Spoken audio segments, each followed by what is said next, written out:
के बाद पहली बार सामने आए अध्यात्म गुरु आसाराम बापू। आसाराम बापू ने आज अहमदाबाद में अपने आश्रम में सत्संग के दौरान खुद पर लगे आरोपों का खंडन करते हुए अपने आप को निर्दोष बताया।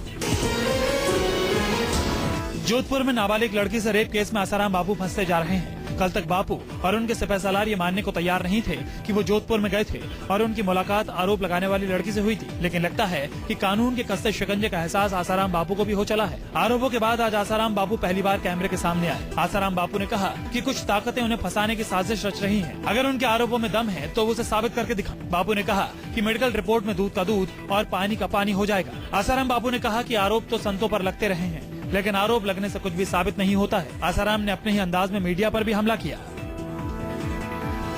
और ये आरोप लगते रहते हैं, इसकी कोई परवाह न करना, मन में दुख नहीं करना।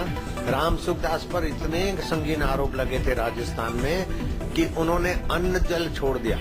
मैंने तो अन्न भी लिया, जल भी लिया और दूध भी पिया, अभी लड्डू भी खाया। कि अपने बयान में आसाराम बापू ने जोधपुर में पीड़ित लड़की से मिलने की बात कबूल ली, लेकिन तमाम आरोपों को बेबुनियाद बताया। आसाराम बापू की माने तो उन पर लगे हुए तमाम आरोप किसी साजिश का नतीजा है और इसका खुलासा मेडिकल टेस्ट के बाद हो जाएगा। एक तरफ जहां रेप के आरोप में फंसे धर्मगुरु आसाराम बापू की गिरफ्तारी की मांग संसद से लेकर सड़क तक उठ रही है, वहीं आसाराम के समर्थक भी सड़कों पर उतरकर प्रदर्शन कर रहे हैं।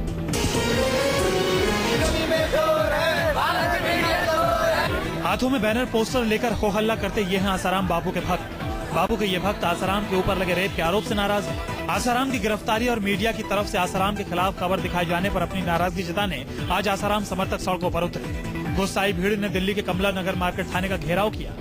आपको बता दें कि कमला नगर मार्केट थाने में ही आसाराम पर नाबालिग लड़की से रेप के आरोप लड़की के परिजनों ने लगाए थे। दिल्ली के इसी थाने में आसाराम के खिलाफ 0 FIR दर्ज की गई थी। प्रदर्शन कर रहे लोग मीडिया से भी खासे नाराज दिखे। उनका कहना था कि मीडिया में एक तरफा खबर दिखाई और छापी जा रही है और ये बापू की छवि खराब करने की साजिश है। आसाराम पर लगे संगीन आरोपों के 3 दिन बाद भी कोई गिरफ्तारी नहीं हुई है, जबकि आसाराम पर लगी सभी धाराएं गैर जमानती हैं।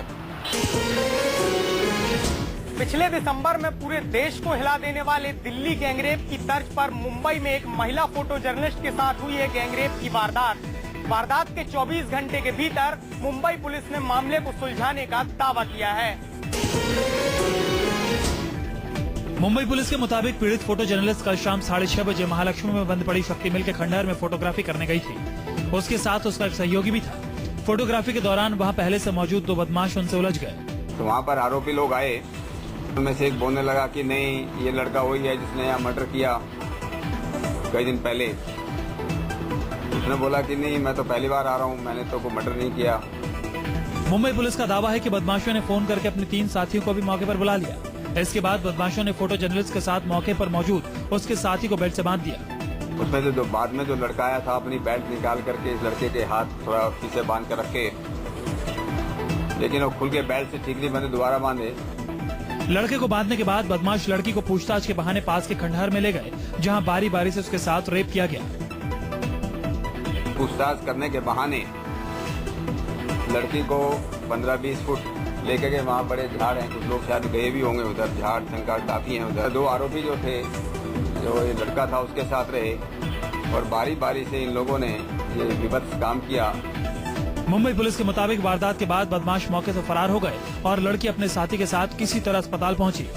करीब रात 8 बजे पुलिस को इसकी सूचना मिली। मुंबई पुलिस ने फौरन कार्रवाई करते हुए आरोपियों के स्केच जारी किए और एक आरोपी को गिरफ्तार कर लिया, जबकि 4 आरोपियों की तलाश अभी जारी है। मुंबई पुलिस के मुताबिक आरोपियों की उम्र 20 से 25 साल के भीतर है। केस की संवेदनशीलता को देखते हुए पुलिस आरोपियों के नाम बताने से बच रही है। मुंबई गैंगरेप ने महाराष्ट्र की सियासत में सियासी भूचाल ला दिया है। बीजेपी, शिवसेना और MNS ने महाराष्ट्र के गृह मंत्री RR पाटिल से इस्तीफे की मांग की है। गैंगरेप के बाद विरोध दर्ज करवाने के लिए शिवसेना और MNS के कार्यकर्ता सड़कों पर उतर आए। MM जोशी थाने का घेराव करते हुए कार्यकर्ताओं ने महाराष्ट्र सरकार के खिलाफ जमकर नारेबाजी की। शिवसेना और MNS कार्यकर्ताओं ने महाराष्ट्र में बढ़ रहे अपराधों के मद्देनजर गृह मंत्री RR पाटिल के इस्तीफे की मांग की। ताकि घटना अगर एक प्रेस मीडिया से किसी भी एक लेडीज पर, आम महिला जो हम काम करने वाली महिला है, वो बिल्कुल सुरक्षित नहीं है। इसका लिए हम निषेध करते हैं। शिवसेना प्रमुख उद्धव ठाकरे ने जहां आरोपियों को सड़क पर घुमाने का विवादास्पद बयान दिया है, वहीं राज ठाकरे ने महाराष्ट्र सरकार पर हमला बोला है। महिला पत्रकार के साथ हुई वारदात के विरोध में मुंबई के पत्रकारों ने भी धरना प्रदर्शन किया और आरोपियों को सख्त से सख्त सजा देने की मांग की। वारदात के बाद मुंबई की कामकाजी महिलाएं भी दहशत में हैं।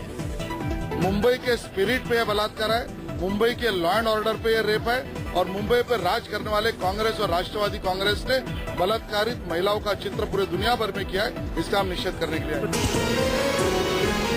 महाराष्ट्र में लगातार बढ़ रही वारदातों ने विरोधियों को सरकार पर हमला बोलने का मौका दे दिया है।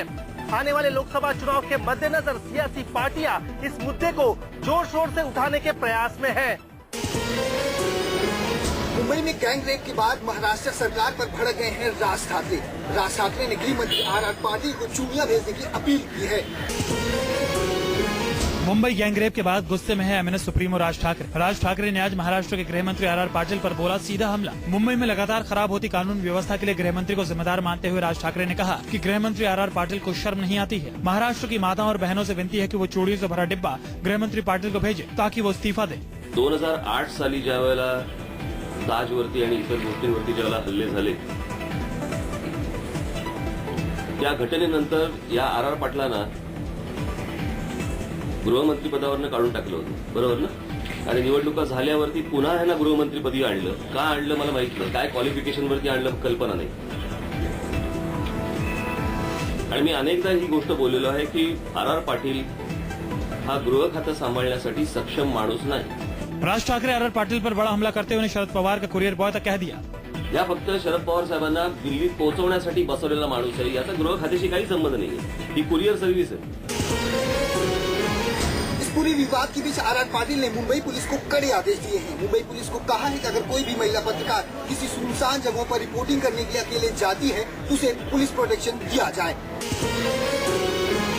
इस वक्त मैं शक्ति मिल कंपाउंड पे खड़ा हूँ। जी हाँ, ये मुंबई के परेल इलाके की शक्ति मिल हुआ करती थी, लेकिन कल शाम यहाँ पर एक लड़की के साथ रेप का मामला सामने आया है कि इस मिल के पीछे ही एक रेलवे ट्रैक है जहाँ पर वो फोटोग्राफी कर रही थी अपने एक पुरुष मित्र के साथ। लेकिन दो लोग उस लड़की के पास जाते हैं और उससे परमिशन पूछते हैं। जब उसके पास परमिशन नहीं होती तो उसे परमिशन दिलाने के बहाने इसी मिल में लाते हैं। कहते हैं कि हम तुम्हें बॉस से मिलाने ले जा रहे हैं जो तुम्हें परमिशन देंगे।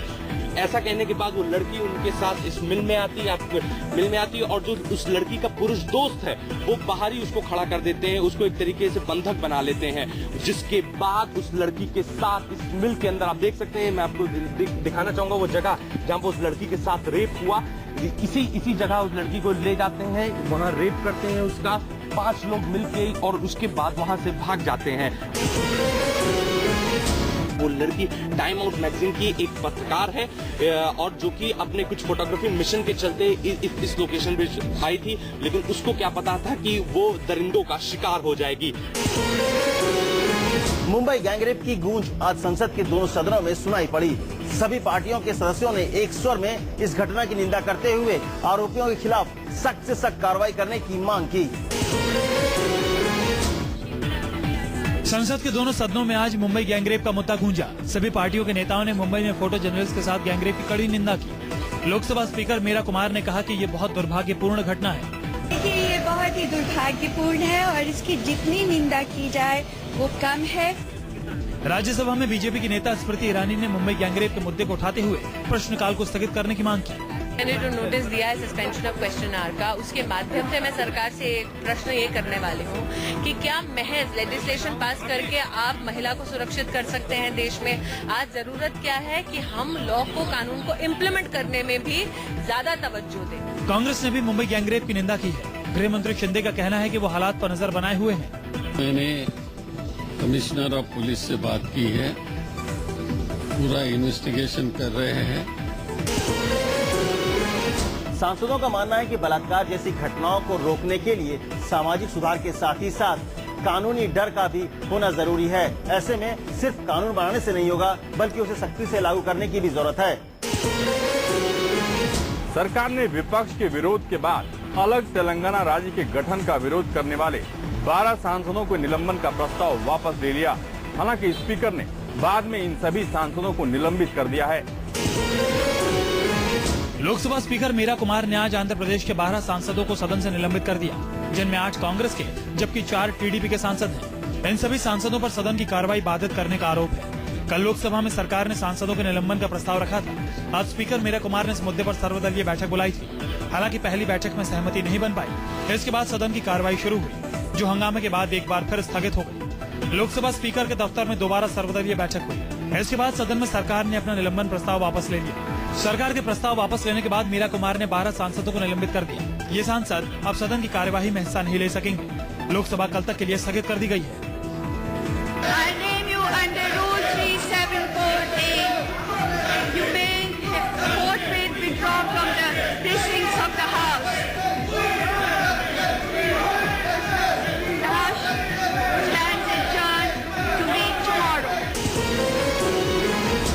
बीजेपी ने सरकार के निलंबन के प्रस्ताव का विरोध किया था, लेकिन स्पीकर के फैसले के बाद बीजेपी अब इसका विरोध नहीं करेगी। रिलायंस एडीएजी चेयरमैन अनिल अंबानी की पत्नी टीना अंबानी आज जूजी मामले में बतौर सीबीआई गवाह अदालत में पेश हुई। टीना अंबानी ने भी सीबीआई के सवालों के जवाब में कमोबेश वही बातें कही जो अनिल अंबानी ने कही थी। 2G मामले में सीबीआई के गवाह के तौर पर पेश टीना अंबानी ने कोर्ट को बताया कि रिलायंस एडीएजी मामले में उनकी कोई भूमिका नहीं है। टीना ने कहा, मैं एक गृहिणी हूँ और एक अस्पताल चलाती हूँ। मैं रिलायंस एडीएजी की किसी भी कंपनी से कभी भी जुड़ी नहीं रही। टीना अंबानी ने अपनी सफाई में कहा कि एडीएजी ग्रुप में उनकी कोई भूमिका नहीं है। उन्हें ग्रुप में सिर्फ हस्ताक्षर करने का अधिकार दिया गया है। टीना अंबानी ने यह भी कहा कि उनका योगदान एडीएजी ग्रुप के सामाजिक कार्यों तक ही सीमित है। सीबीआई का आरोप है कि स्वान टेलीकॉम अनिल अंबानी की कंपनी एक फेक कंपनी है जो दूरसंचार स्पेक्ट्रम और लाइसेंस के लिए योग्य नहीं थी। दरअसल सीबीआई का आरोप है कि टीना अंबानी स्वान से जुड़ी कई कंपनियों में डायरेक्टर थी। कल बतौर गवाह अनिल अंबानी भी पेश हुए थे। अनिल ने भी स्वान टेलीकॉम और रिलायंस एडीएजी के संबंधों से जुड़े सीबीआई के सवालों का जवाब ये कहकर दिया था कि उनको इस मामले में कुछ याद नहीं है। अनिल अंबानी और टीना अंबानी को सीबीआई अपना महत्वपूर्ण गवाह मान रही थी, लेकिन दोनों की गवाही से सीबीआई को निराशा हाथ लगी है। काशी कोसी परिक्रमा को लेकर उत्तर प्रदेश में सियासत तेज हो गई है। बीजेपी ने जहां परिक्रमा पर प्रतिबंध को दुर्भाग्यपूर्ण करार दिया है, वहीं यूपी सरकार भी अपने फैसले से पीछे हटने को तैयार नहीं है। सीएम अखिलेश यादव ने आज के अपने सारे कार्यक्रम को रद्द करके अयोध्या और उसके आसपास के विधायकों के साथ लंबी बैठक की। सीएम अखिलेश यादव ने अपने आज तक के कार्यक्रम रद्द कर दिए और अपनी पार्टी के उन तमाम विधायकों को अपने घर पर बुलाया जो अयोध्या और उन जिलों से आते हैं जहां जहां से ये यात्रा गुजरनी है। अपने विधायकों के साथ चली लंबी बैठक में सीएम अखिलेश ने अयोध्या और आसपास के जिलों के मौजूदा हालातों पर जानकारी ली और जानने की कोशिश की कि वहां बीजेपी का कितना असर होगा। इस बीच पुलिस प्रशासन ने भी यात्रा को रोकने के लिए पूरी तैयारियां कर ली हैं। कल शाम को 10 कंपनी रैपिड एक्शन फोर्स का अलॉटमेंट हो गया और 10 कंपनी रैपिड एक्शन फोर्स, और इसको हमने कल रात में ही 3 कंपनी फैजाबाद को, एक कंपनी बहराइच, बस्ती, गोंडा, बाराबंकी, अम्बेडकर नगर। फिलहाल अयोध्या समेत उन सभी 6 जिलों की सीमाएं सील कर दी गई हैं, जहां से यह परिक्रमा यात्रा गुजरनी है। सुरक्षा बलों की भारी तैनाती के बीच अखिलेश सरकार के आला अफसर हर पल हालात की समीक्षा कर रहे हैं। मुंबई के साथ ही राजधानी दिल्ली भी गैंगरेप की वारदात से दहल उठी। दिल्ली के उत्तम नगर में एक नवविवाहित महिला के साथ 2 लड़कों ने नौकरी का झांसा देकर गैंगरेप किया। बलात्कार की शिकार महिला की महीने भर पहले शादी हुई थी। वो हनीमून पर मसूरी गए थे, जहां उनकी मुलाकात नजफगढ़ निवासी मोहित, विकास और संजू से हुई और वापस लौटने के बाद भी इन लोगों की फोन पर बात होती रही। इस बीच पीड़िता ने अपनी और अपने पति की नौकरी की बात उन लोगों से की। नौकरी दिलाने के बहाने उन्होंने बुधवार को दोनों को द्वारका मोड़ पर बुलाया और सेंट्रो कार से उन्हें मोहन गार्डन स्थित प्रॉपर्टी डीलिंग का ऑफिस में भेज दिया। संजू पीड़िता के पति को नौकरी दिलवाने के नाम पर इंटरव्यू के लिए द्वारका ले गया। इस बीच पिस्टल की नोक पर विकास और मोहित ने महिला से बलात्कार किया। कुछ देर बाद जब उसका पति लौटा तो उन्हें नवादा इलाके में छोड़ दिया, जहाँ उन्होंने पुलिस को कॉल किया। दिल्ली पुलिस ने गैंगरेप की इस वारदात को अंजाम देने वाले दोनों लड़कों को गिरफ्तार कर लिया है, जबकि इन लड़कों का साथ देने वाले एक संजू नाम के युवक की तलाश की जा रही है। आंध्र प्रदेश के बंटवारे के फैसले के बाद पूरी तरह चरमरा गया है सूबे का सरकारी तंत्र। पिछले 24 दिनों से न तो राज्य के 4 लाख सरकारी कर्मचारी काम पर आ रहे हैं और न ही मंत्री अपने चैम्बर में बैठ रहे हैं। सरकारी कर्मचारियों के विरोध का सामना कर रहे ये जनाब है आंध्र प्रदेश के नगर प्रशासन मंत्री महेंद्र रेड्डी।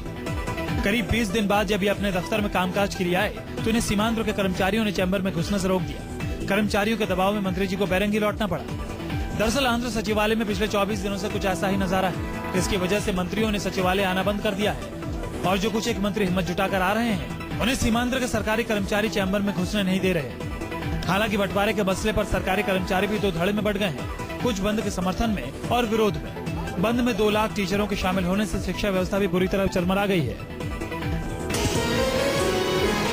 बंद को आंध्र प्रदेश हाईकोर्ट ने पूरी तरह से गैर कानूनी बताया है। बावजूद इसके आंदोलनकारी सरकारी कर्मचारी मानने को तैयार ही नहीं है। आंध्र प्रदेश में चल रहे इस आंदोलन के चलते सरकारी कामकाज पूरी तरह ठप हो गया है।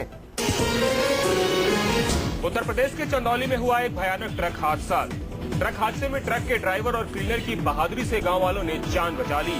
पूरा रेस्क्यू ऑपरेशन कैमरे में कैद है।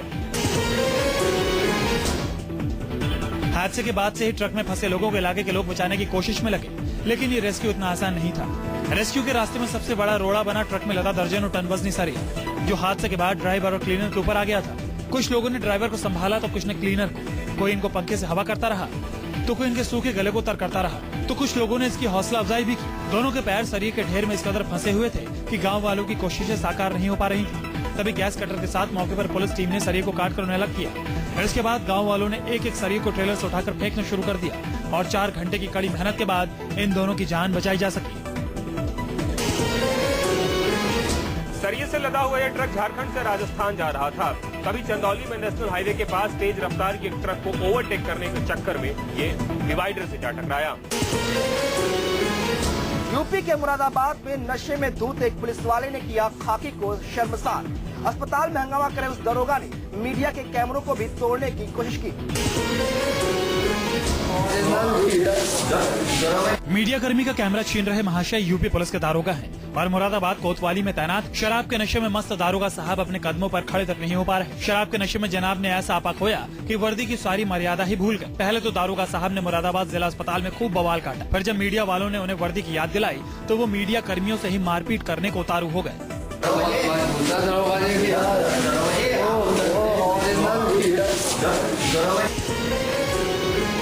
यूपी में कानून व्यवस्था सुधारने की जिम्मेदारी जिनके कंधों पर है, उनकी यह हरकत बेहद शर्मनाक है। ऐसे में सवाल यह है कि क्या अखिलेश सरकार इसके खिलाफ कोई कार्रवाई करेगी?